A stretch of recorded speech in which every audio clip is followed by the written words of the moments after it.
Hello, very au naturel. I almost look like Queen Elizabeth, I think, today, looking at myself in the phone with the big bald forehead and the no makeup on.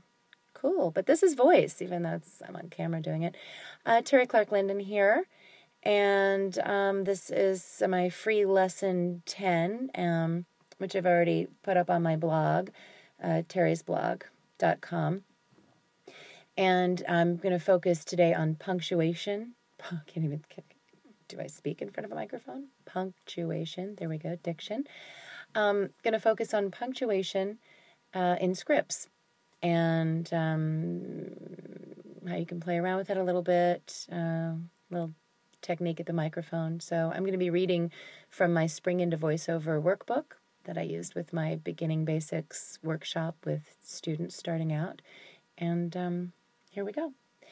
Punctuation. As you will see with the practice scripts in this workbook, God, I can't even speak, isn't that sad? Punctuation. As you will see with the practice scripts in this workbook, the scripts all have punctuated sentences put in place by the people who wrote them. Many contain those few dots in a row called ellipsis marks. I guarantee you, when the creative director is listening to 12 voiceover auditions of her script, the first 11 will all pause at those ellipses before saying the word that follows. Like this. The first will pause at those ellipses before saying the word that follows. Like that.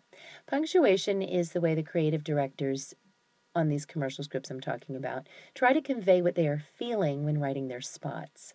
Or it's there to be grammatically correct. Yuck. We don't want to be grammatically correct sounding. We want to sound real, authentic. So here I am. I'm going to read that sentence. We want to sound real, authentic. We want to sound real, authentic. And most importantly, next to the other 11 talent auditioning for the same spot, we are unique and original. Play around with your script altering the punctuation. Take out the commas, quotations, parentheses, and ellipsis marks for your first read. Your read will wake the creative director's ear up because you will not have done what the 11 people have naturally and instinctively done before you. For your second read, put it all back. Maybe for the last read, play around with the punctuation a bit. Try putting quote marks around a product name or an adjective. When reading a word with quotes around it, we naturally pause before saying that word. To the listener, this can sound like the person speaking is coming up with that word off the top of their head in the spur of the moment. It's also a good way to billboard or highlight a product name. The point is not to read the spot verbatim as written where punctuation is concerned.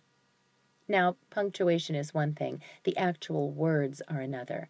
Copywriters, who get paid for their services, can be very sensitive about what they have written in a script. No ad-libbing unless asking.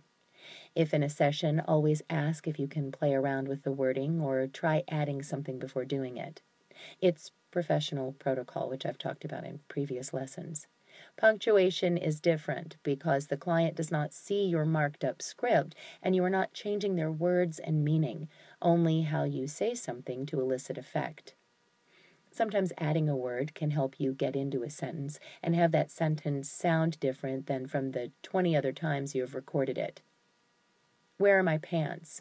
Could be said in a myriad of ways. And the word honey in front of it, honey, where are my pants? Now, I wrote this before the Lego movie came out. Honey, where are my pants? And if you haven't seen it, please do. It's very funny and you'll know what I'm talking about. Anyway, where will sound different than if you said it thinking, now where did I put my pants? It's a self-direction trick. At the microphone at home, you can simply edit out your added words before submitting your audition or performance. At a session, you can say it silently or in your head before saying your line. Playing with punctuation practice scripts. Practice the following sentences one time through, recording yourself and playing back what you recorded. Notice your attitude and how you are hearing yourself based on your initial interpretation of the words and punctuation. Have you seen my typhoid medicine? I wanted that with ketchup, onions, and mayo on a wheat bun. I wanted that with ketchup, onions, and mayo on a wheat bun. I wanted that with ketchup, onions, and mayo on a wheat bun. It's not in the kitchen junk drawer, ... It's in the bathroom under the sink.